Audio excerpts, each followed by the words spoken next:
Please be seated.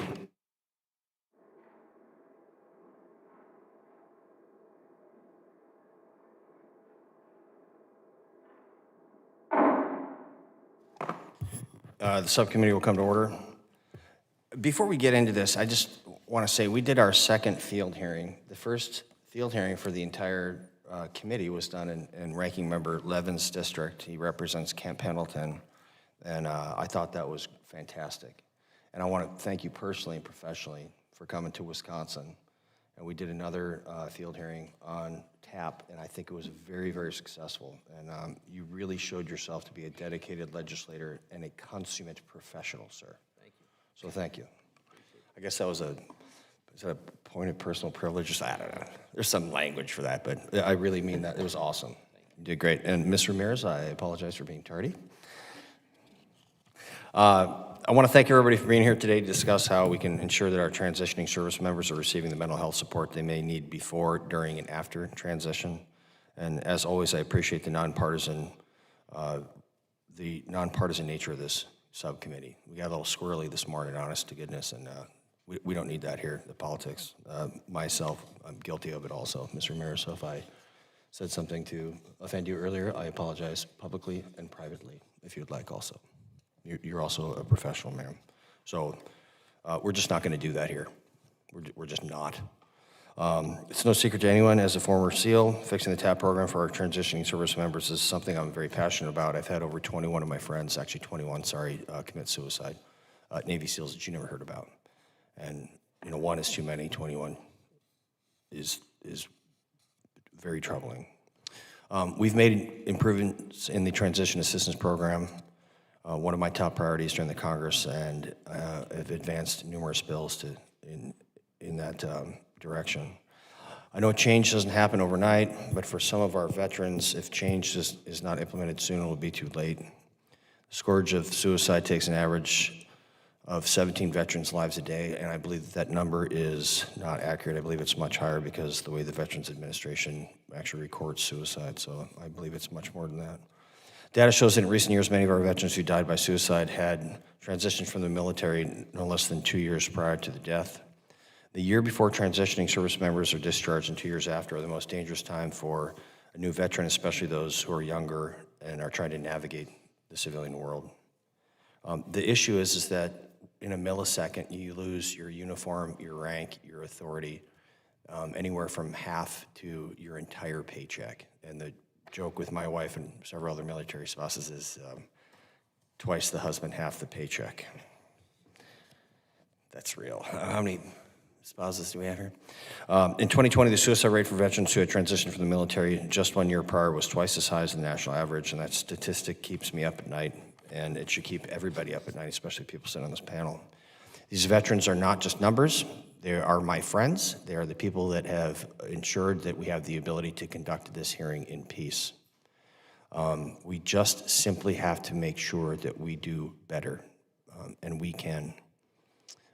There's got to be some actual accountability in these programs for the failures that have been identified. These agencies cannot simply check a box and call these programs a success.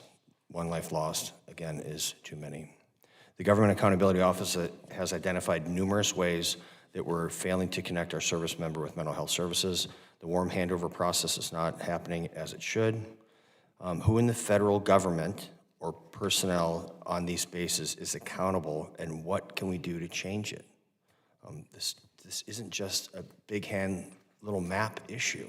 We identify people and hold them accountable. We got to start doing that.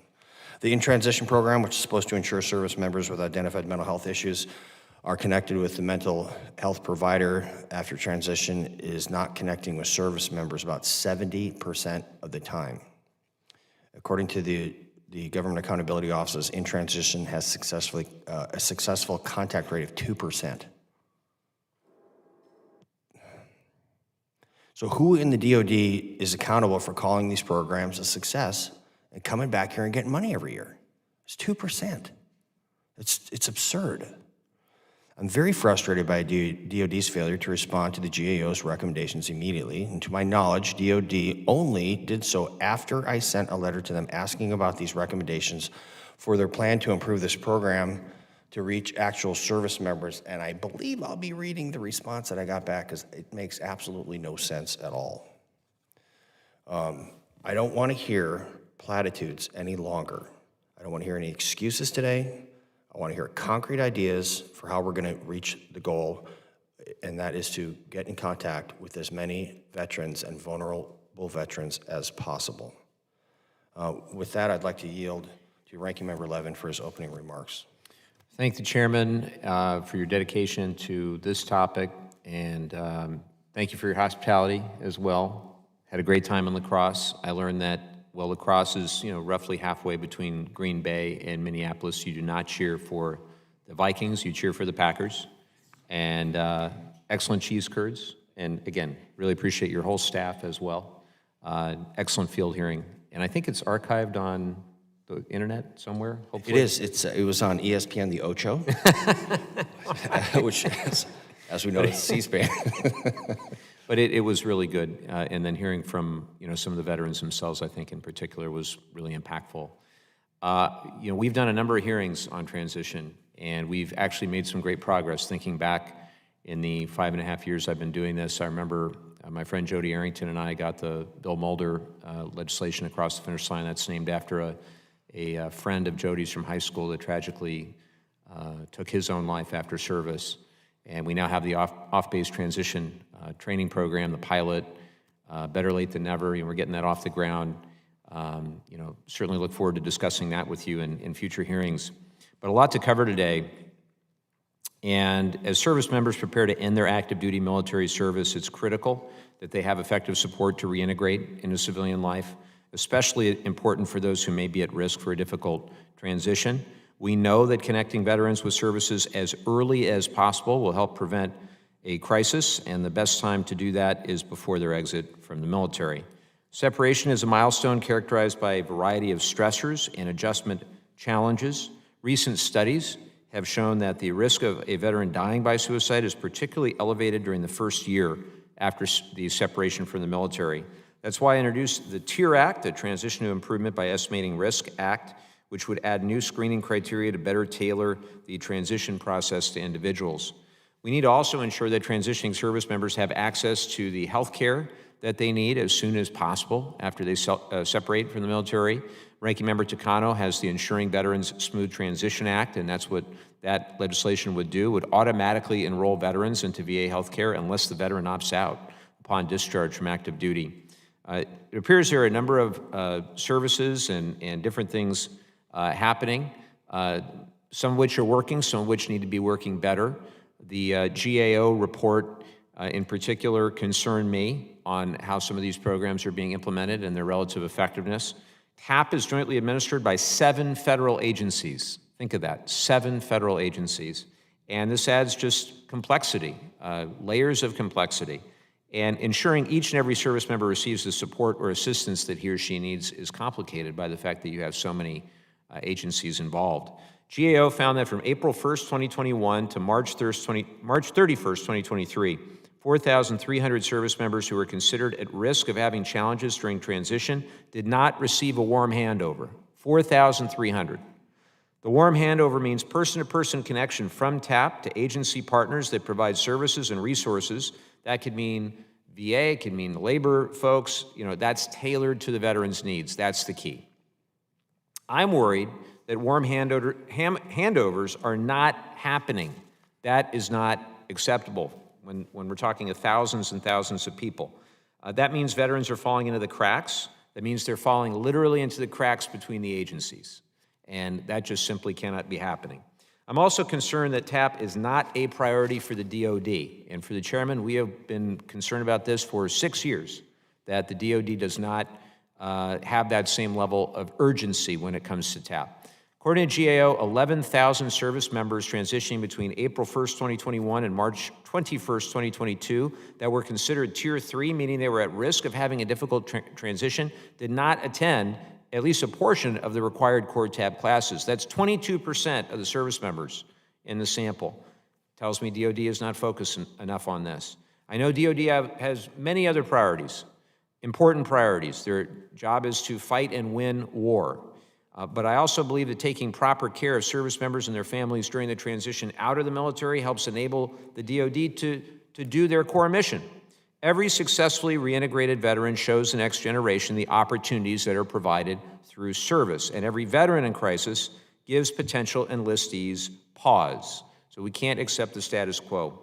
Ranking Member Takano and I have met with former Secretary Chuck Hagel and the Veterans Justice Commission. I took note of their finding that there's no single primary entity or person accountable for the effectiveness of transition. I also found their recommendation for the creation of an Undersecretary of Defense for Transition an interesting idea, though it falls outside of our jurisdiction of the subcommittee. I can't help but wonder if a change like this would provide the structure necessary to make service member transition a priority within DoD. I know that in the lead up to November, we're going to be seeing a lot of finger pointing. It's silly season. But I don't see this topic as an attack on any party or any administration, because this problem has existed as long as I have been around under different administrations. We're here to call out the culture within DoD and push to provide frontline commanders, service members, and their families the time and resources to make informed, thought-through decisions about their reintegration into civilian life. This is going to continue to be a priority for us, regardless of what happens with any election. The last thing I'll say, and thank you for giving me this time, we need to have a serious discussion on which committee has primary jurisdiction of TAP. And I've been saying this, and I believe you share this opinion. The implications of a good or bad transition on preventing veteran death by suicide are too important to be at the mercy of an annual NDAA cycle. Fixes need to come quickly and as standalone legislation. And so I'm a little biased being on HVAC, but I think that this is where primary jurisdiction should be. So I thank the chairman for the time. Look forward to working on this for a long time to come, and I yield back. Yes, sir. Thank you very much, Ranking Member Levin. And for the record, I concur with you that this does not belong anywhere but here. We bear the brunt of poor decisions made by the DoD. This committee does, and the families do. And I feel that we have a moral obligation to fulfill the duty, which is to make sure that we take care of our veterans in a life cycle. I'd like to now introduce our witnesses. Our first witness is Ms. Melissa Cohen, Executive Director of Outreach, Transition, and Economic Development at the Veterans Benefits Administration. Ms. Cohen is accompanied by Ms. DeBoard. Did I get that right? Excellent. Executive Director of Care Management and Social Work at the Veterans Health Administration. Our second witness is Ms. Susan Orcega, Deputy Assistant Secretary of Defense for Health Services Policy and Oversight at the Department of Defense. I want to thank you for coming. To my knowledge, you're only the second person from the Department of Defense that has been here. And we ask you guys all the time, and we get blown off all the time. So thank you. It's probably going to get worse from here, ma'am. I'll just be honest with you.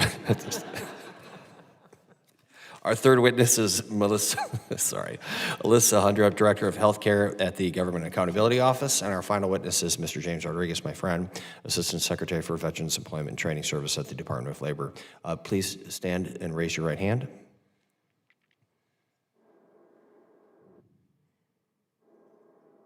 Do you solemnly swear that the testimony you're about to provide is the truth, the whole truth, and nothing but the truth? Very well, thank you.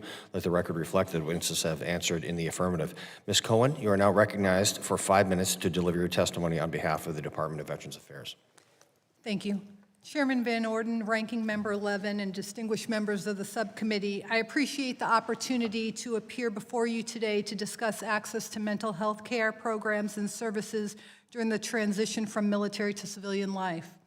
Accompanying me today is Jill DeBoard, licensed clinical social worker, Executive Director, Care Management and Social Work Services. Within VA, our focus is on increasing transparency, improving collaboration, and keeping veterans at the center of everything we do. Support for transitioning service members is an interagency effort. The VA, Department of Defense, and Department of Labor, for example, work to ensure transitioning service members and veterans are equipped with the knowledge, tools, and skills needed to meet their career readiness standards, as well as have access to the benefits and services they have earned and deserve. While VA has implemented several successful avenues like Solid Start to connect service members and veterans with needed resources, we have more work collectively to do. During During VA's portion of the Transition Assistance Program, we outlined many critical topics to include community resources, disability compensation, education, and healthcare benefits. We cover support for housing insecurity, homelessness, military sexual trauma, as well as discuss the warning signs and risk factors related to suicide. We also underscore the value of the Veteran Crisis Line, prioritizing mental health. During this course, VA introduces veteran service organizations to facilitate on-the-ground community relationships. We now use sign-up sheets during TAP course to encourage same-day scheduling, hoping to surpass the 53,000 one-on-one appointments conducted last year. VA's clinical transition process, which is available to service members prior to leaving the military, is through the VA Liaison Program. Social workers and nurses coordinate the transition of healthcare to include mental health care when clinically indicated to meet the needs of each service member. Through this process, the transitioning service member is registered for VA healthcare and connected to the post-9/11 military to VA case management program at their home VA medical facility. Over 80% of the time, these service members have initial VA healthcare appointments scheduled prior to discharge from the military. In fiscal year 2023, more than 14,000 service members received a coordinated transition of care from DoD to VA through the VA Liaison Program. Since the program's inception in 2003, over 178,000 service members have had their care transitioned through this clinical process. Assistance continues post-separation with the VA Solid Start program. In this program, VA calls all eligible veterans, regardless of their character of discharge, at 3 key stages: 90 days, 180 days, and 365 days post-separation, during their first year after separation from active duty.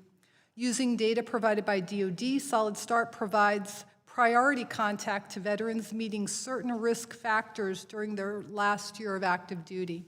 VA has focused efforts to improve the Solid Start successful connection rate, achieving incremental improvements from approximately 57% in 2020 to 77.7% in 2023. Although we are proud of this improvement, we will not be satisfied until we successfully connect with every recently separated veteran, helping them connect with the benefits and services they have earned. These are just a few examples of how VA is working to ensure transitioning service members and veterans are supported during this process. We appreciate the committee's continued support and collaboration in the shared mission. Mr. Chairman, this concludes my statement. My colleague and I are ready to answer any questions you and the committee may have. Thank you, Ms. Cohen. The written statement of Ms. Cohen will be entered into the hearing record. Ms. Ortega, you are now recognized for 5 minutes to deliver your testimony on behalf of the Department of Defense. Chairman Van Orden, Ranking Member 11, and distinguished members of the House Veterans Affairs Committee, Subcommittee on Economic Opportunity, thank you for the opportunity to testify before you here today.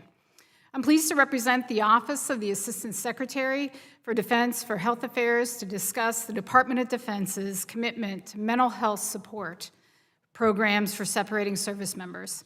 The DoD is committed to providing the highest level of mental health services for our members. We ensure that those who serve in the nation receive timely and high-quality care, including care to address their mental health needs. You know, this is particularly important during transition from military to civilian life, when service members are most vulnerable to suicide and some experiencing challenges, such as the loss of sense of purpose, post-traumatic stress disorder, and other mental health symptoms. In this testimony, we will inform the subcommittee about the department's current mental health programs and resources during the transition from military to civilian life, and including the In-Transition Program and the Transition Assistance Program, TAP.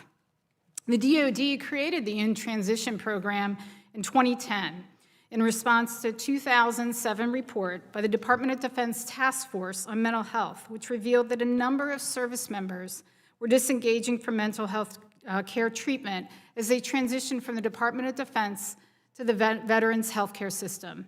For the past 14 years, the In-Transition has facilitated continuity of care in connection to mental health resources for service members as they move into civilian life. The In-Transition program supports all transitioning service members and veterans, regardless of the duration of service, time since discharge, or category of discharge. All service members who are leaving the military service and who have received care for mental health and/or moderate to severe traumatic brain injury within 1 year of separation are also automatically enrolled into this program, and service members can also get connected to services that through either self or provider referrals. The DoD also implements TAP, which is a result of the interagency partnership between the Department of Defense, the VA, the Departments of Labor, Education, Homeland Security, Small Business Administration, and the Office of Personnel Management. TAP addresses the many facets of the service members' transition while providing information, resources, and tools to service members to help them prepare for their move from military to civilian life.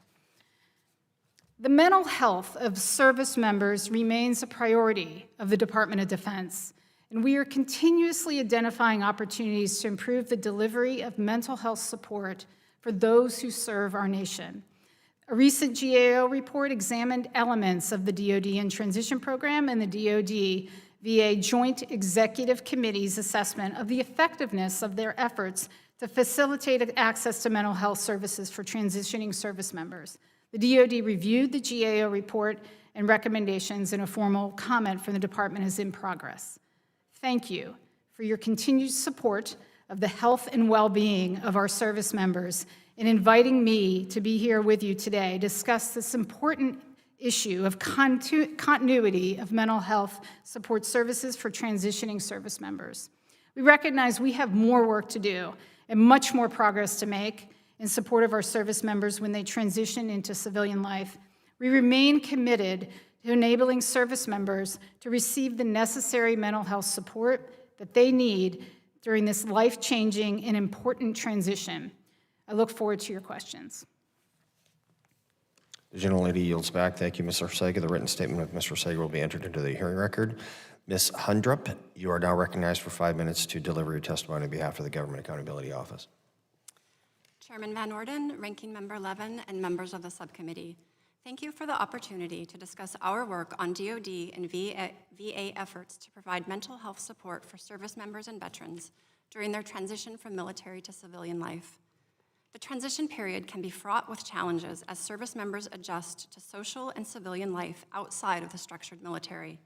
Tragically, as has already been mentioned, studies have found that the suicide rate for veterans in their first year of separation is about 2.5 times higher than that of the active duty population.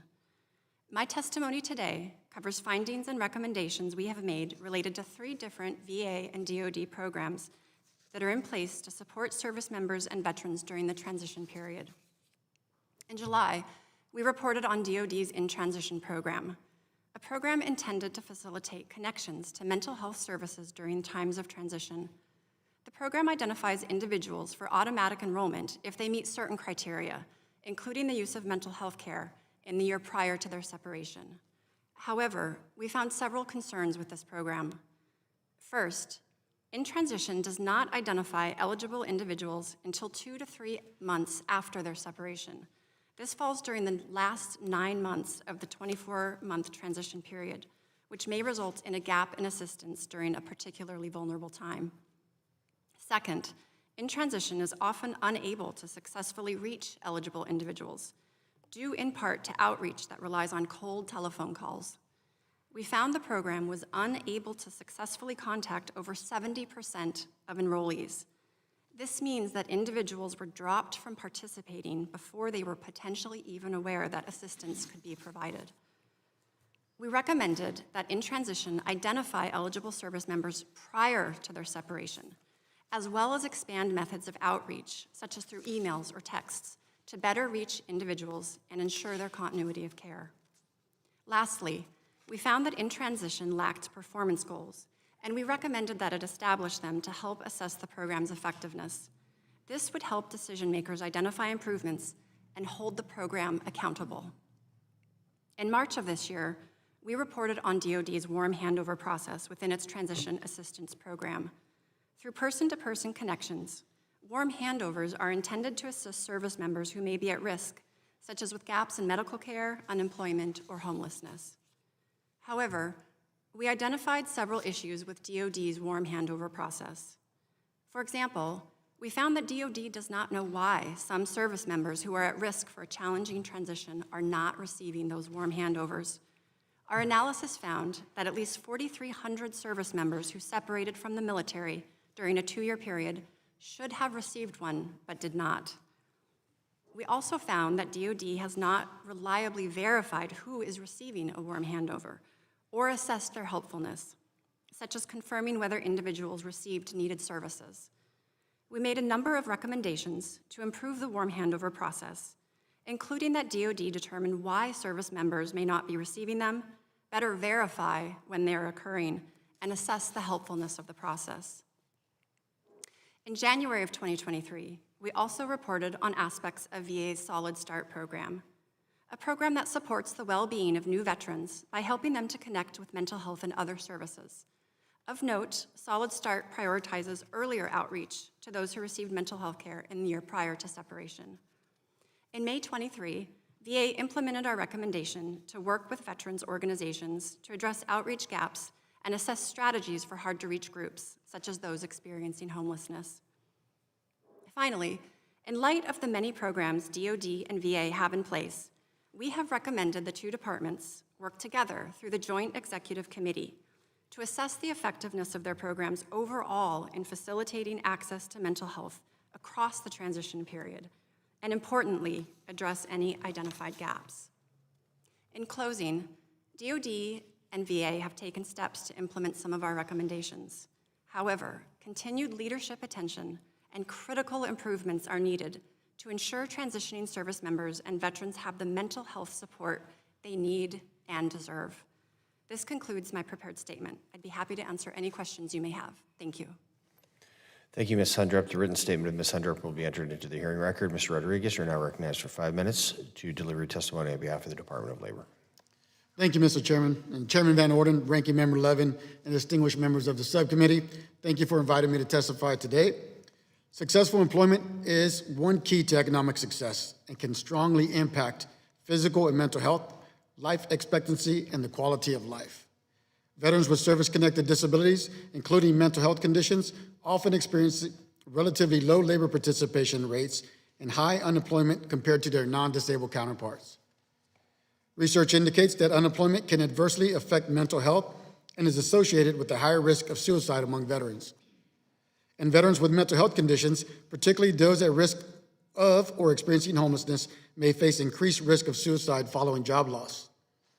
To address these issues, it is critical for transitioning service members and veterans to receive the employment and training support that they need. DOL Vets administers the employment component of the Transition Assistance Program. As detailed in my written testimony, we have made great strides in developing a number of innovative employment curriculums and working with public and private partners to connect participants to the services they need. For example, participants of the TAP Employment Navigator and Partnership Program have faster transitions from the military service to civilian employment and higher wages. And while EMPP aims to get the military to civilian transition right from the start, we recognize that not all journeys are linear. The Off-Base Transition Training Program is designed as a safety net for veterans who may have fallen outside the traditional transition path. It offers a flexible, no wrong door approach, meeting veterans where they are and in their post-service life to provide support whenever it's needed. When TAP participants need mental health care or other services, we provide person-to-person referrals to DOL's American Job Centers and other partners when needed. DOL's American Job Centers are one-stop locations that offer a broad range of employment and wraparound supportive services, which includes linkages to physical and mental health care, as well as referrals to the Veteran Readiness and Employment Program at the Department of Veterans Affairs and other services and programs in their local communities. It is important to note that veterans receive priority of service for all workforce training programs funded in whole or in part by the Department of Labor. VETS administers the Jobs for Veterans State Grant Program, which provides funding for dedicated staff who work in the American Job Centers to provide individualized career and training-related services to eligible veterans, and to assist employers to fill their workforce needs with job-seeking veterans. This includes, but is not limited to, veterans who self-identify as having a physical or mental health disability, as well as veterans experiencing homelessness. VETS has leveraged our available flexibilities to expand program eligibility and ensure the delivery of quality service to our veterans. Veterans experiencing homelessness face specific challenges, including higher prevalence rates of post-traumatic stress disorder, as well as physical disabilities and challenges transitioning to civilian life. VETS administers the Homeless Veterans Reintegration Program, or HVRP, which is designed to address these barriers and empower veterans to secure good jobs in stable and high-demand occupations paying livable wages. HVRP programs partner closely with their local American Job Centers, helping veterans experiencing homelessness reintegrate into the workforce by providing employment and wraparound services, including mental health care, suicide prevention services, and addiction counseling. All of the services I've discussed are critical to veterans, especially those struggling with unemployment, which can negatively impact mental health and create difficult experiences. We have made important investments in veteran benefits and health care, and I urge Congress to similarly invest in our veterans employment programs, as well as the personnel who help facilitate these programs. I am committed to working with the subcommittee and our many partners and stakeholders to ensure the best transition for our service members and their families, and to connect them to mental health and other services that they need. Chairman Van Orden, Ranking Member Levin, and distinguished members of the subcommittee, this concludes my statement. Thank you for the opportunity to be part of this hearing, and as always, I welcome your questions.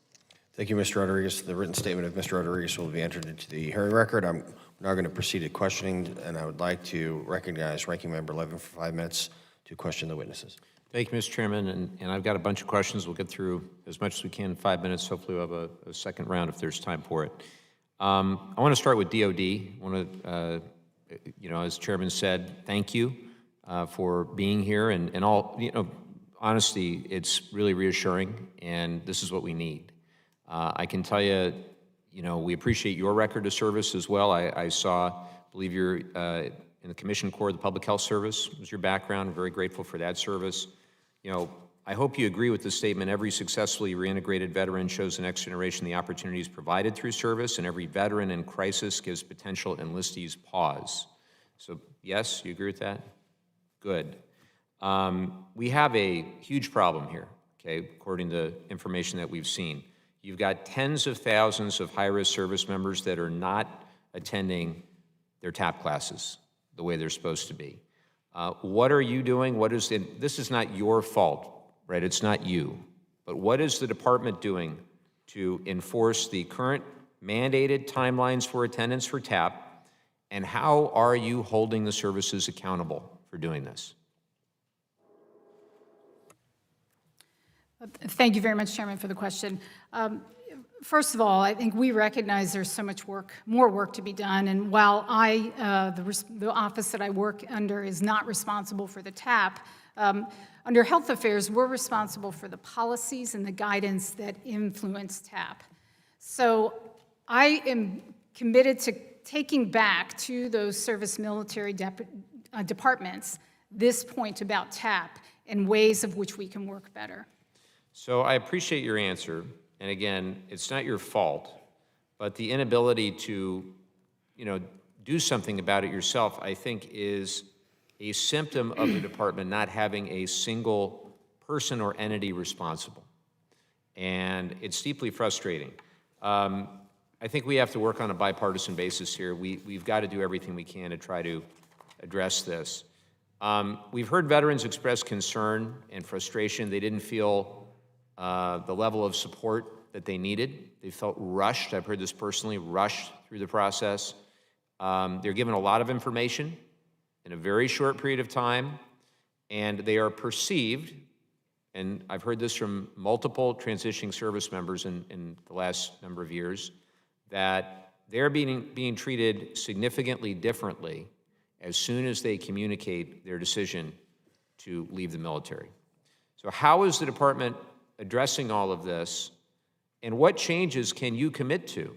Again, in your limited capacity, but what changes can you personally commit to help shift the culture and the priorities related to those who are separating from military service?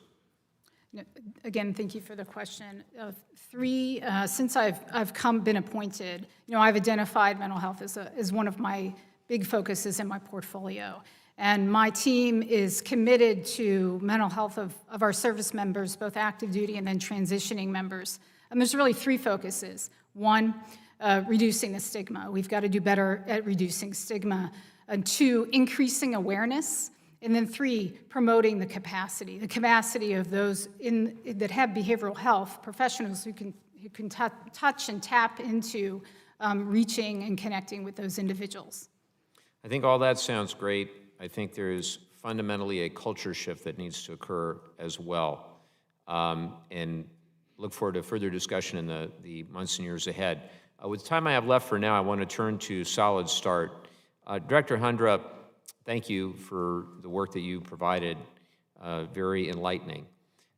Does VA's Solid Start program have a more effective outreach strategy than In Transition for connecting with new veterans in need of mental health services? And if so, could you expand on that?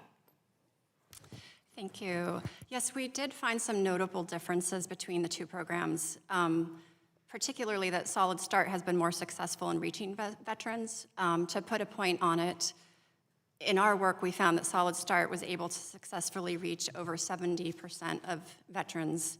In contrast, the In Transition program during the time period we looked at was not able to successfully contact 72%. So I get that, but why?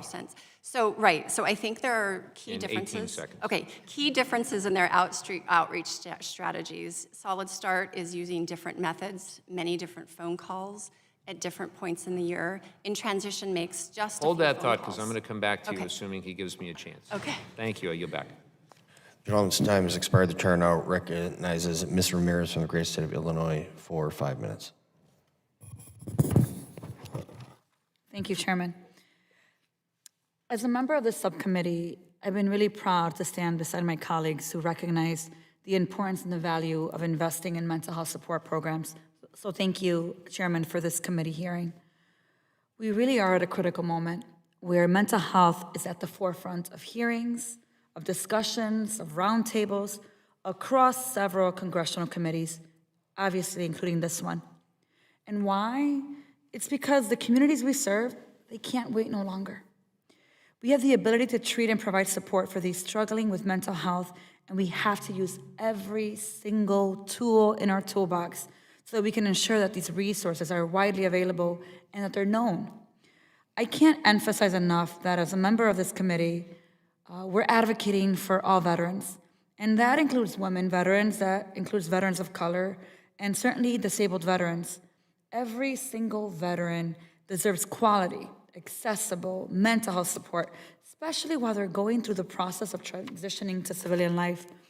And supporting our veterans means we have to support them through these transitions. We have to equip them with the resources, including mental health support, to ensure they can live a full and happy life. So my question is for Ms. Cohen. Ms. Cohen, my concern is that the VA has all of these resources available, but not everyone is aware of them. Actually, quite a number of our veterans don't have access to this information. So what are you doing to do a better job at ensuring awareness of the resources, the services, and the benefits available to them? Thank you for that question. There's a number of things outside of the TAP course where we provide a comprehensive outline of all the benefits and services. But if you are not able to attend TAP, or maybe it's been now a long time, we've now started an off-base transition training where it's a virtual opportunity to hear about our benefits and services again.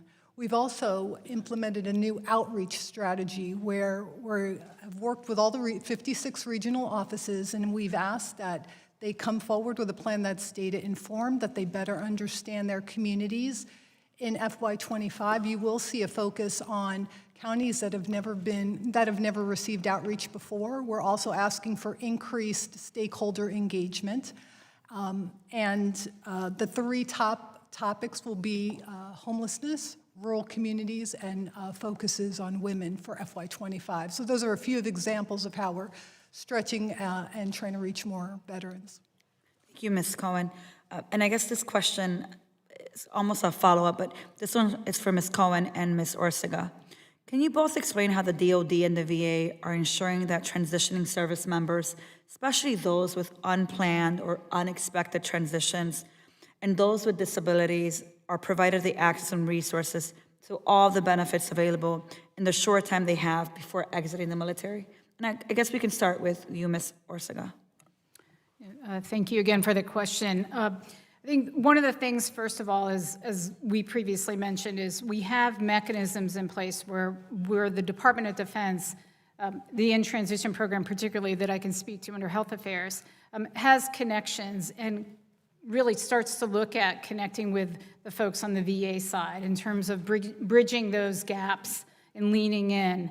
I think also, I would say, is each separating service member is not a one-stop shop, meaning it's each individual is different, has different needs and different resources. And so in the time that I've come on board, I've talked to a variety of different staff across the department and those inside of Health Affairs and outside in the military departments, and really to try to look at those resources and, as you pointed out, kind of bring all those tools together so that we are capitalizing on not just one-stop tool, but multiple tools and resources to tackle the behavioral issues. Great. Ms. Cohen, when you answer, because our time is running out, can you also answer this last question I have here? Are there plans for the DOD and the VA to allocate additional resources to enhance mental health support available during the military to civilian transition? So you can speak to that as well.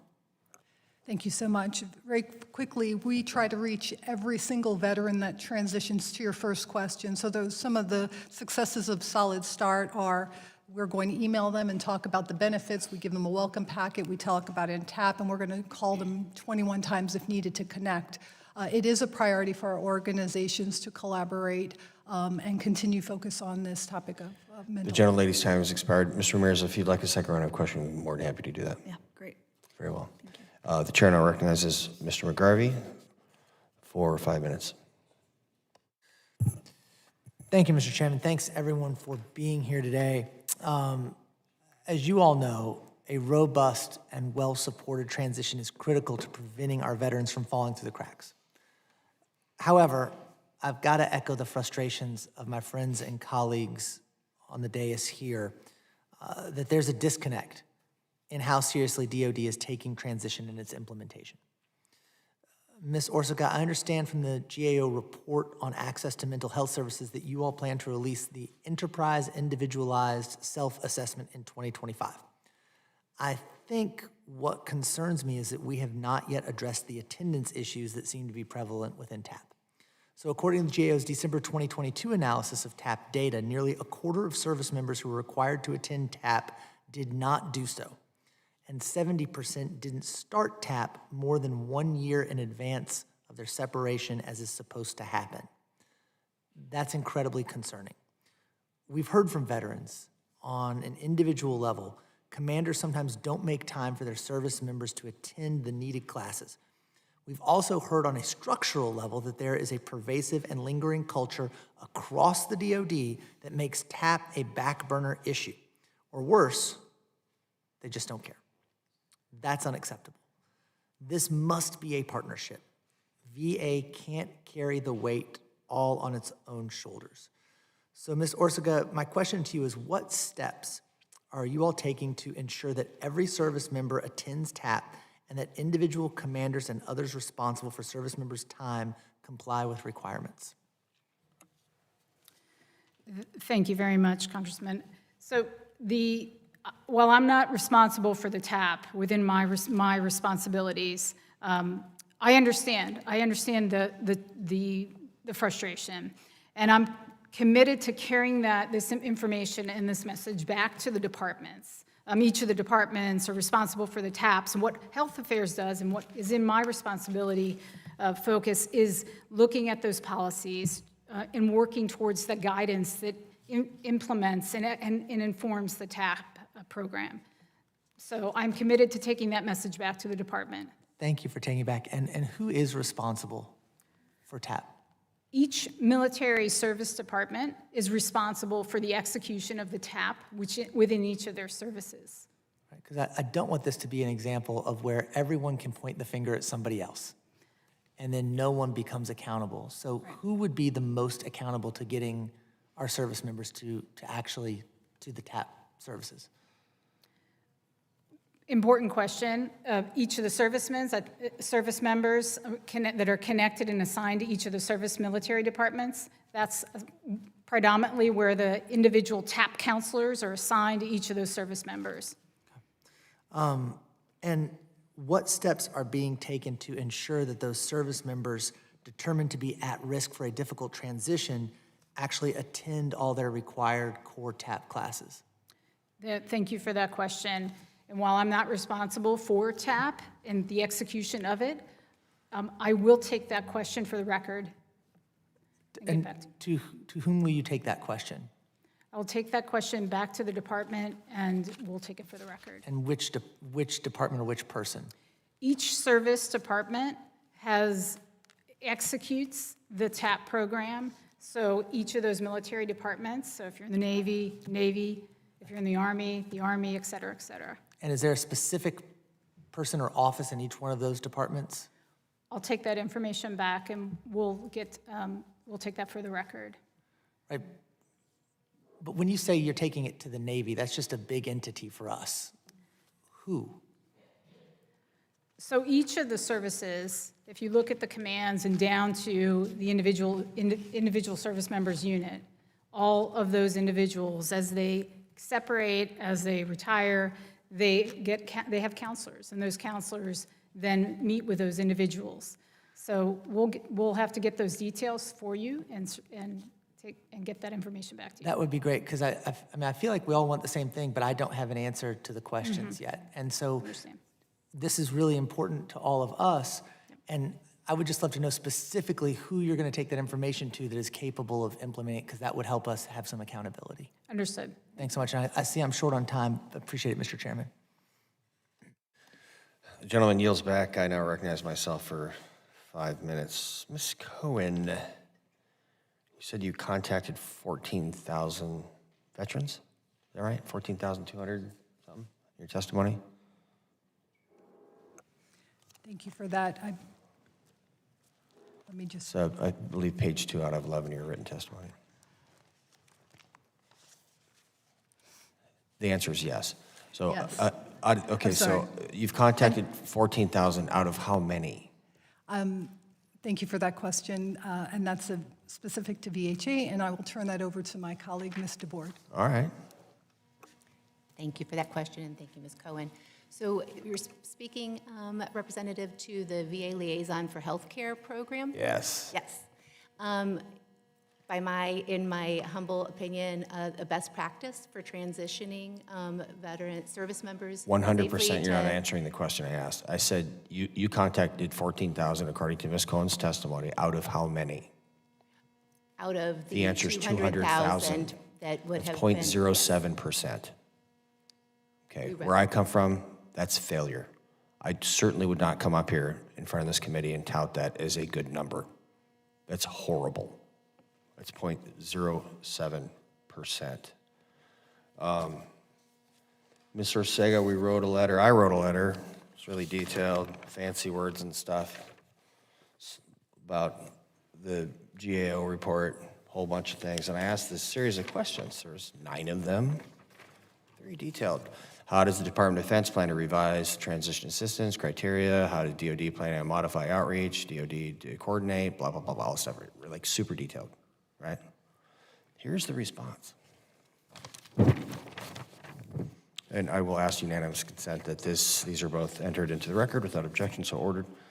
The department agrees with the recommendations provided by the GAO report and is currently assessing the feasibility and resources needed to implement the actions and procedures required to adequately address the GAO recommendations. Now, the only thing missing from this is some ranch dressing, because that is straight up word salad. This means nothing, okay? I don't know how many 40-pound brains it took to write that sentence, but it has nothing to do with these very detailed and specific questions that were asked that pertained to one of the most important things we can possibly do, which is transition someone from a productive member of the uniformed services to a productive member of the civilian community. This is wholly unacceptable. And when Mr. McGarvey is asking you a question, you blew him off too. The Navy is not a person. It's not. So when you say, I'm going to take it back, to who? So I was a command career counselor for 2 different commands. And I told everybody, if you're going to get out of the service, you don't talk to anybody but me. And I set them up for success as a civilian in a very open way and did everything. And I had a 100% retention rate because I truthfully looked at these servicemen and women and said, you want to stay, that's great. You don't, that's great too. Let's help you out. So the Department of Defense, writ large, is failing our service members, and you know it. You absolutely know it. You said that this is your testimony. You're not responsible for the TAP program, but you're responsible for the policies that inform the Transition Assistance Program. That doesn't mean anything. It literally means nothing. So these people, you got 7 bosses. So doctrinally, you should have, 6 to 9 direct reports talking to you. You shouldn't have 7 people telling you what to do. And this is just wholly unacceptable. So the culture of the Department of Defense is such, from my direct observation. The DOD recruiting is horrible now, worse since the Vietnam War. And they think if they give our service members a smooth transition to the civilian world, it's going to increase people getting out of the service. That's been proven wrong by naval special warfare. So we have got to do something, and it sure as heck is not this, ma'am. So I'm going to print this for you, and I'd like you to take this, get me answers back, and then I want the names of every single person you're going to bring this to in every one of the uniformed services. And I'd like that by the end of the month. Now, my time has expired, and out of respect for my colleagues, I know that Mr. Levin has got some more questions. We will do a second round of questioning. So I will yield back, and I recognize Ranking Member Levin for 5 minutes. Thank you, Chairman. Director Hundrup, I'm going to pick up right where we left off. Solid Start is working better, more effective outreach strategy than in transition for connecting with new veterans in need of mental health services. The question when we last spoke was why? Specifically, what about Solid Start makes it work better? Thank you for the question. I think what it boils down to is the level of effort. For example, as my fellow panelists stated, Solid Start sends an advance email, a packet of information, and will call a veteran up to 7 times at each touch point, which is at 3 different points across a 1-year period. Contrast to that to In Transition. In Transition will make up to 3 phone calls, but actually the reality is, depending on demand and the resources, they're really only making 1 or 2 phone calls, depending on the month. And so if they don't make contact, they will then remove the individual from the program if they're unsuccessful in contacting them. So these folks are removed or unenrolled after only 1 or 2 attempts, which is, I think, behind the very abysmal rate that we're seeing in terms of the ability for folks to even know about or participate in the In Transition program. Very quickly, I would just note that we are seeing some overlap across the 2 programs. And particularly that's coming out with the fact that they're identifying the same individuals when it comes to the priority list for the Solid Start as well as the In Transition list. They're calling them via telephone during the same period, which we have heard can be confusing, especially for those that may not understand the programs or determine which one is best. So they're getting a lot of phone calls during a very specific period of time. So, we note that overlap sometimes is warranted. Perhaps that allows for better reach or multiple entry points. But I think that's why I would just emphasize the importance of our recommendation to the Joint Executive Committee to look across these programs, really understand the different touch points when they're happening and be deliberate about that and look for their effectiveness so that we're avoiding any areas or concentrating them in areas when it's just adding to the confusion. And knowing what you know about the I would say, labyrinth of people in charge of TAP and the limitations that Ms. Ortega has. If you were in her shoes, what would you do right now to implement some of GAO's recommendations? I mean, the first thing I would do is look to DHA and look to their leadership to hold the transition program accountable. There is very little oversight of the in transition program right now that is run by contractors. They have no performance goals. There are no metrics. We heard from the officials themselves that the program is working as intended, which is very troubling. So I think there needs to be leadership within DHA that is monitoring this program and holding the contractor accountable for specific goals, outreaching, getting to those individuals earlier in the transition process, and ensuring they're getting that touch point so that the eligible individuals have a chance to participate in this important resource. Ms. Hendrick, that seems like an extremely reasonable plan. Ms. Ortega, will you commit to following up in that manner? And if so, how long will it take you, and when can we follow up with you about it? Thank you very much. And I appreciate the GEO's recommendation. While we may not agree on all of the components of it, the expertise. Pretty simple, yes or no. Will you Yes, I will commit to commit. following up in the manner just prescribed by Ms. Hundra? Yes, I will And how commit. long will it take you, and when will you follow up with us? So I will follow up at the beginning of the next fiscal year cycle. Okay, you'll commit to that, and Yes, staff sir. will take that back, and we'll follow up with DOD, and we appreciate you continuing to work with us. Definitely Solid Start's working better. It's still not perfect. I'm running short on time, so I'll just make a couple points. VA issued a proposed rule for implementation of the Veteran and Spouse Transitional Assistance Grant Program. That's pretty important to us. Now that VA has funding in hand, when do you expect to open the grant application? Thank you for the question. The notice of funding opportunity has concluded on August 23rd. We have selected 13 organizations, and we are working on that announcement for release. We will provide more details in terms of the additional resources that are, if you're asking if they're needed to address mental health. Certainly, I'll take that for the record and can provide a follow-up. Okay, thank you. Chairman, I yield back. The gentlelady yields back. The chair now recognizes Mr. McGarvey for 5 minutes. Thank you, Mr. Chairman. And because votes have been called on the floor, I'm going to be brief and turn my questions into a little bit more of a statement/directive. Appreciate you all being here today, and I really do hope that DOD will take TAP and ensuring a smooth transition as seriously as is warranted, and will continue to support our service members through thick and thin, when they're out, when they're in. Mr. Board, thank you. We haven't gotten to some of the VA stuff. I do want to thank you all for your engagement, for your leadership in addressing the social drivers of health and helping our veterans as they transition to civilian life.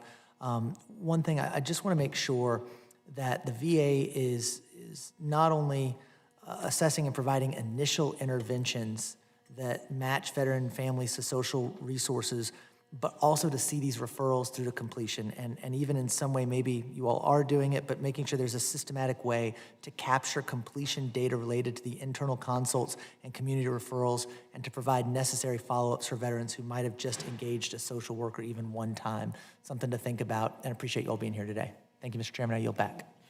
The gentleman yields back. I now recognize myself for as much time as I may consume.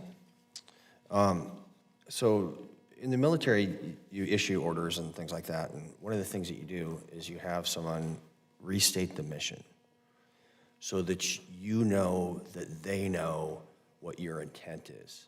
So Ms. Ortega, I would like you to restate the mission that was given to you by my colleague from the great state of Kentucky. So the mission is to get and provide more details for each of the service members, specifically to TAP in terms of how they're connected, who they're connected with, and what are those specific responsibilities of both the counselor, the TAP counselor, and the individual. So, Mr. McGarvey, is that accurate? Somewhat, yeah. I think we want to know who is responsible and how this is happening, and who we can actually get this information from as well. Okay. So this is your mission, ma'am, from Mr. McGarvey. You're going to come back here, and you're going to tell us by department, by name, who is responsible for these specifically, and the series of things that my my colleague from the other side of the aisle has asked you will be reported on, and that will happen by the end of the month, or I will personally hold you accountable, because now I have a name. And I think it should be telling to everybody here on this panel and the people behind you that when we all agree, there is no daylight between the Republicans and the Democrats on this committee. Zero. And we have to do better. And this, we're gonna work harder, we're gonna double efforts, no, it's garbage, unacceptable. So that's your first mission. The second one is I want answers in the English language for these 9 questions that I do not need to put a condiment on, okay? No more word salad, not doing it, because our veterans are killing themselves because they have 7 bosses. On that note, today is World Suicide Prevention Day. So if anybody's having any issues, I need you to dial 988 and then press 1. So I am unwilling to have another one of my friends or colleagues or someone that has protected our nation kill themselves because of word salad. It ain't happening. I want to thank everybody for attending today, and I appreciate the discussion.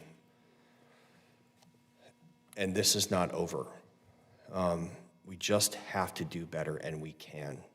The road to hell is paved with good intentions, and I don't want to go there, okay?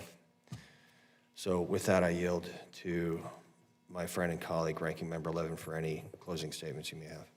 I just appreciate the chairman's commitment to working together in a collaborative way, and I know staff took plenty of notes here on all the things you said you were going to do, and they're going to hold you to it, and had plenty more questions, but until we meet again, thank you for the work that you're doing, and look forward to speaking with you all offline.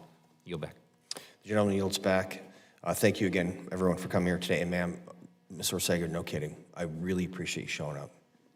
And by the way, this is the best committee hearing Mr. Rodriguez has ever had. Right? Dude's like, I'm out of here, woo!